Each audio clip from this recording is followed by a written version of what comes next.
To print a quick template, I have created a design file in Adobe Illustrator. As you can see here, I have on one layer my design, which is the 75 logo.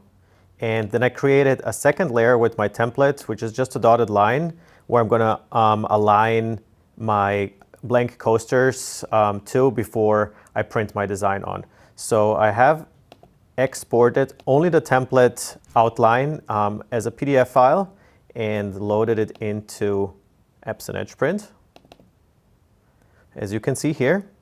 And then in the basic settings on the right, we're going to select print quality 2-pass and single layer, color only, and send the file to the printer.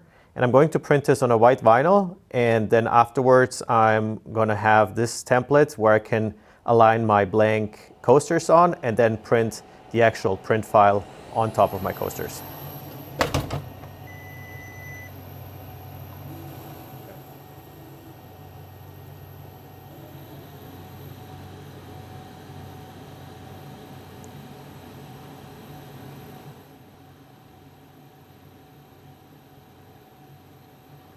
And that's it.